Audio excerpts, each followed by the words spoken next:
Well, due to some recent events and maybe a pretty nice score, I have to get this guy going. This is one of my go-to chainsaws. Now, it's like anything else. It's like the broken window up on the second floor, broken from the inside. And nobody knows nothing and everybody's innocent. Same way as this. When I first got walking around again after I fell off this building, 6 months later, I come out here and find my chainsaw, the back, the rear handle, which is also the fuel tank, busted and all the gas had leaked out. I didn't really walk, but it was more entertaining to watch. I made my way in here lethargically, slowly on my cane, and could smell nothing but gas. Chainsaw, funny thing, was set exactly where I had left it. There was nothing laying on the floor around it. There's nothing that looked like it broke. So of course, what's the first thing you do? You line your Yahoo children up, you interrogate the little shits, and you say, hey, which one of you broke my chainsaw? Then you get the look. What? No. Yeah, so that's usually what happens around here, and they're really good at sticking together. Well, I usually have my usual suspect, but you just never know. You just can't punish them without good evidence. That's what I'm told anyway. That's what my wife says.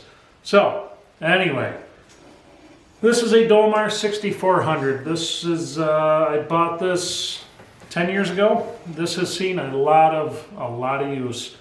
This has cut all my firewood for years. It's actually done some chainsaw milling. I have a 90cc one I have to fix, which needs to happen soon also. And so I have this Dolmar, I have a 9010 Dolmar, I have an old 120 SI, I have some Husqvarnas, I have some Steels, I have a whole lot of everything. But this guy right here, between this and my 372, these are my favorite go-to saws, and I've been working on some other stuff tonight, so I thought this would be a good time to do it.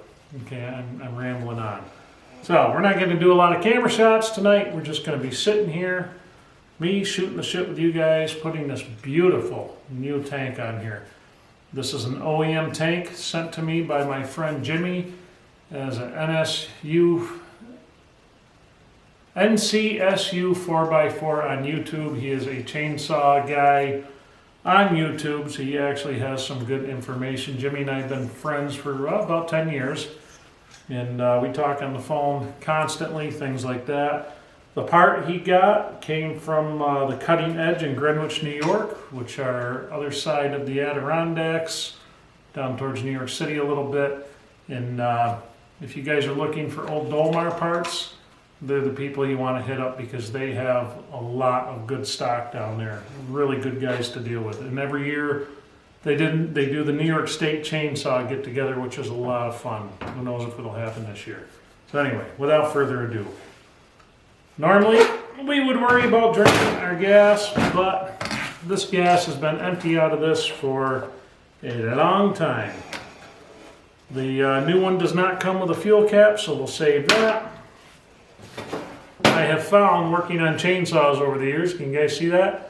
A pair of fish hook pliers works really well for a lot of things, especially the ones that clamp themselves shut. The new one didn't come with a fuel filter, which is all right. I'm going to get one if I can dig it out here. There still is a little bit of juice in her. But anyway, the Dolmar is a really good brand of saw. They've been around. They were the first ones to get a chainsaw to market in 1927. They beat steel to the market in by a few months, I guess, something like that. You guys notice how I can never talk when I am doing something, it seems. That's why I usually don't talk a lot while I'm in the middle of it. Because you get a lot of ums and ahs and yada yada yada. Now I tell you what, this fuel line is 10 years old and it's in really good shape. It's not all rotted out, it's not cracked. We're going to save that for future use in case we ever need it. Like I said, these saws are no longer manufactured, so if you have usable parts, not a bad idea to hold on to them. I need to build as a nice chainsaw vise. One that's multi-position, we can move it around, things like that, but I just don't do the chainsaw work like I used to. I mean, I used to eat, sleep, and breathe chainsaws. It was I was obsessed. But, so keep in mind, you have different size screws here. Now, what's nice about the Dolmars, the Steels, they use a T27 Torx head for most of the fasteners on them. A couple specialized things here and there, but for the most part, you can do most of the work with this. I use the Wea tools. Now, you can get the Wea tool set, I believe, on Amazon. If I can find a link, I'll put it down there. When I bought this, a long time ago, they were about 50 bucks for the set, and they come with a lot of, pretty much most of the hand tools you need to work on chainsaws. Yeah, this girl right here has seen a lot of use, a lot of run time, a lot of hours on it. It's just such a nice machine. You can't tell I love my chainsaw. Make sure we have everything. And we do. And the pecker head about coming out of there. There we go. So, first part gone. Now what I really like about these is, if you're into steels, and I'm sorry if your bread's buttered that way and you haven't told your wife and kids yet, and that's your own problem, but if you're into steels, steels have a few things that's nice to work on about them. Their clutch removal's beautiful, the flywheel removal's really nice. If you're into the Husqvarnas, the carburetor box is beautiful, really nice to deal with. The clutch removal's more of a pain in the ass, and the flywheel removal's more of a pain in the ass. But the Dolmars really did a good job of giving you the best of both worlds. So they made them quite easy to work on compared to a lot of other ones. The carburetor box, it's really nice. This is another one of those saws where you can unbolt the jug and take these shrouds off, and you can bring the whole assembly out of the saw. It makes it really nice. So we're going to want to take that fuel line off. Yeah, that fuel line is gorgeous. That is in just as good a shape as the brand new one we have sitting there. Now when I'm doing stuff like that, obviously there's a lot of dust and stuff in this carburetor box. When we're all done with this, we'll take it to the air nozzle and we'll blow everything out. I like to work with the choke closed on it so I'm not getting a bunch of shit down in the intake, because that stuff right there will get into your saw. The air filter that comes with them is kind of the Husqvarna style. It's another thing I like. Those two clips, they work pretty nice. And believe it or not, this guy right here is the original air filter that came with this saw. I've always tried to keep this clean. That's the first step to having a nice, healthy chainsaw life. All right, let's see what we have to do to get this guy off. I've actually never had a fuel tank off on one of these saws. It's never been an issue. Ooh, yeah, definitely. Wow, it needs some cleaning. This is what happens when you're cutting a ton of pine. You get that crap in it. Let's just not throw that on the floor like I normally would. Funny, the floor's been clean and now I don't want to make it dirty. 5, 6 years ago, you guys would never have seen me leave a saw this dirty. It sucks when you go to work on them and they're filthy and disgusting. Okay, there you are.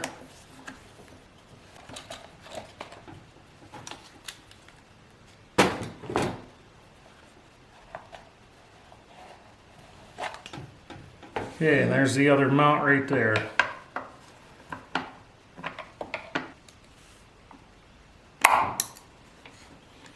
Come on, don't be like that.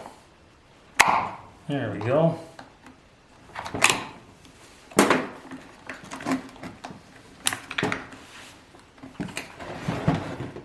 There. Look at that nasty shit. That's the part that never gets cleaned right there. We're going to change that tonight because I'm going to shut the camera off for a minute because it's going to get obnoxiously loud and clean this baby out.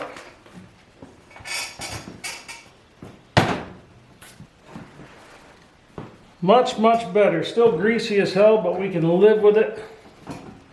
I don't mind if you guys don't mind. Let's see what we have.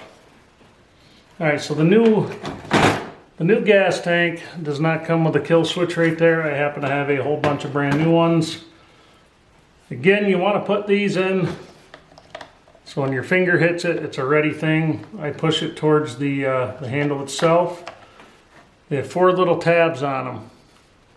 What you do is you squeeze those together a little bit, or you squeeze them in a little bit, they fit in there, then it locks themselves in. Alright. Here comes the part where I usually swear in most projects. And you just fell out, you're right there, okay. So, kill switch wires go on. First we're going to thread this guy through, right there. Said first we're going to thread this guy through right there. There we go. Hopefully it goes where I want it to. There. You can thread the gas line up through. Be careful with that if you got a bunch of sawdust and shit. Make sure you're not packing it into that.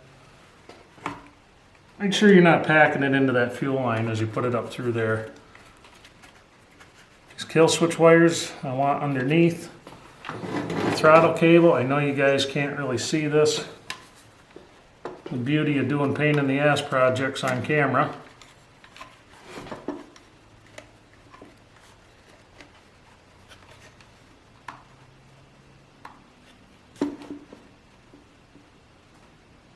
Come on. There you go.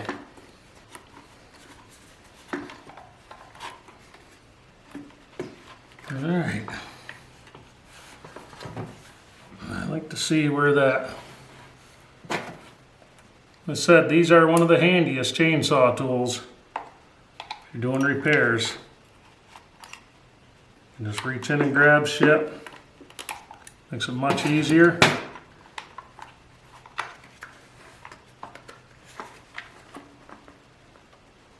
Our metal caps on there, and it is.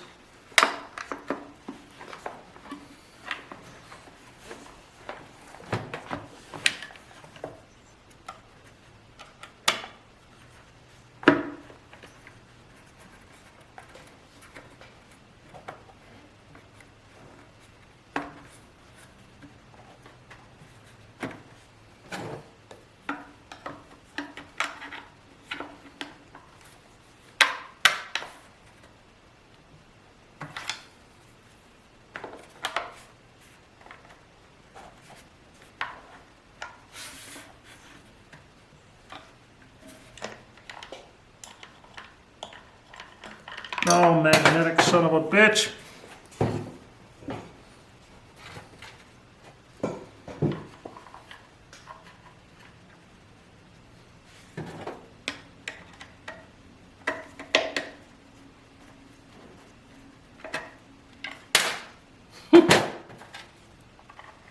Amateur hour, folks. Now, let's see here. Go back a little ways. There you are.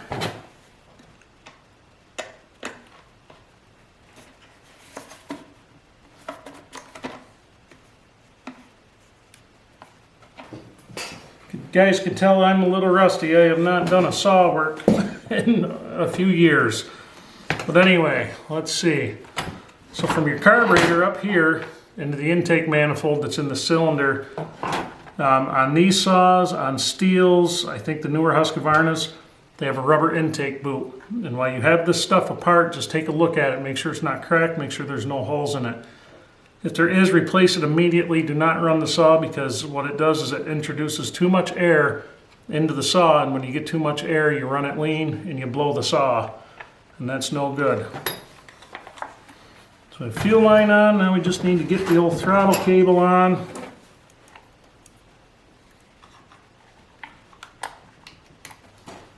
This one? You got it. I just know it because this is what you guys were using outside the other day. Not long ago. Handing it up here.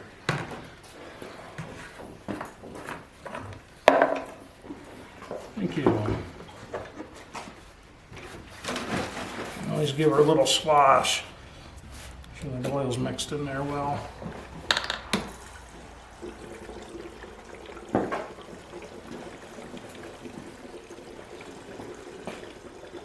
How do you know when that's filled? You can usually hear it just about get to the top. Sound changes. Oh. That or you just get it all over the place. Yeah, I'd rather the sound changes. Me too.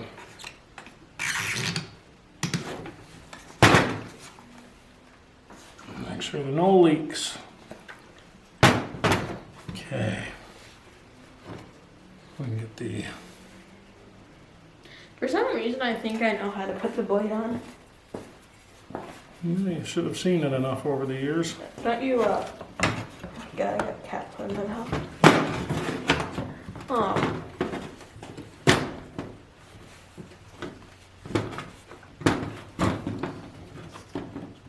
It has been many years since this saw has run. Nathan, this one's for you, buddy. Will it start? Oh, decompression valve. Gosh, it's been so long I can't even remember where all the stuff is.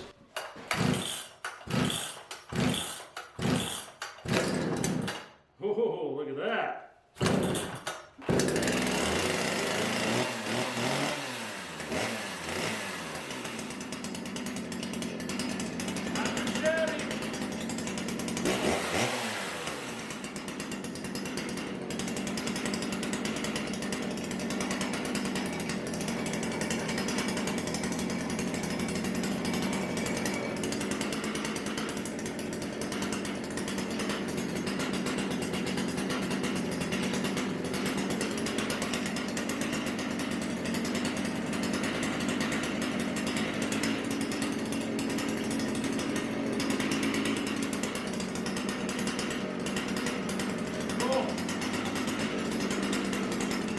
It is great to have my favorite chainsaw operating again. Now, I love my 372, I love my 9010, I love my Steel 044 when I have it, but this one right here is my favorite. This has been the most reliable chainsaw I have ever owned, and that's just my experience with it. There's other people who will say otherwise because they all make good ones, they all make bad ones. Everybody gets so hung up on brands. For me, what I'm looking for in a chainsaw is parts availability. Can I work on it myself? Has it been completely screwed over by the EPA? That's a big one that I look for. I would rather buy an older saw, 10 years or older, than something newer, personally. And are the ergonomics good? Now, you hear guys, chainsaw guys, get all hopped up about power to weight ratios and things like that. How heavy is the saw compared to how much power it has? So this saw is actually a little bit heavier in the power to weight ratio. This is a 6400, so it's a 64cc machine. In this chassis, the 6400 series, you have the 7300, which is 73cc, and you have the 7900. Each of those saws are completely interchangeable except for the cylinder. So all you have to do is change the piston and cylinder. Everything else is the same, which is kind of nice. I'm not sure. I don't even think you have to get a bigger carburetor if you go all the way up to the 7900. Maybe Jimmy, if he watches this, can enlighten me on that. I can't remember. If I'm remembering right, I think you can leave it the same. They also made a big bore kit for this that takes it up to an 84cc, which, you know, they're great, they're cool. But personally, I just love this saw. If the piston and cylinder ever goes up on it, I will probably upgrade it to a 7900, because those are like a lightsaber. Now, a chainsaw is only as good as the chain you're running. If you're running some dull shit chain that's not cutting and you're making just dust, get a new chain. A sharp chain is the best saw modification on the planet. If you're running a really sharp chain but your rakers aren't set low enough, make the adjustments you need. Everybody gets hung up on the color and the brand of that chainsaw. But like I said, they all make good ones, they all make bad ones. Now, I'm not saying go get yourself the cheapest Pullin' Pro or Pullin' Wood Shark or the cheapest Husqvarna you can find at Lowe's or whatever they're selling there these days. Actually, I think they're in Tractor Supply. Echoes make a pretty good one, but I tend to, when I go for a chainsaw, I tend to go for a professional grade saw simply because it's what I'm going to be using it for. I need it to start every time. I'm not just cutting limbs out in the yard here and there. If that's all you're doing, go get one of the cheap chainsaws. You don't need to spend, at the time, believe it or not, now 10 years ago, this saw cost me $600 brand new. And now, I would throw that money on a saw like this. You can't touch a saw of this quality for $600 anymore. You're looking more $1,100, $1,200. It's insane how much the price of chainsaws have risen in the last 10 years since I bought this. It's absolutely crazy. Even the cheap homeowner grade steels, and they do make them, don't let anybody fool you. The MS 170, some of the other ones, the 290, it's a good saw, but it's homeowner grade. Even those saws are going $700, $800. It's absolutely ridiculous. So for my money, I'd rather go find something a little older just like this. You could still find this stuff new on the shelf if you know where to look. But anyway, enough of my rambling. Again, I'd like to thank Jimmy, my buddy Jimmy, NCSU 4x4 on YouTube, and his contacts here in Greenwich, New York. The Cutting Edge, those guys are phenomenal. If you're looking for Dolmar parts, it's a good place to look. You can see them lurking on some of the chainsaw forums here and there, but those guys are really good, and they're really fair, and they're very honest. It's hard to find in this world. So anyway, have a good night, everybody, and I'll catch you on the next one.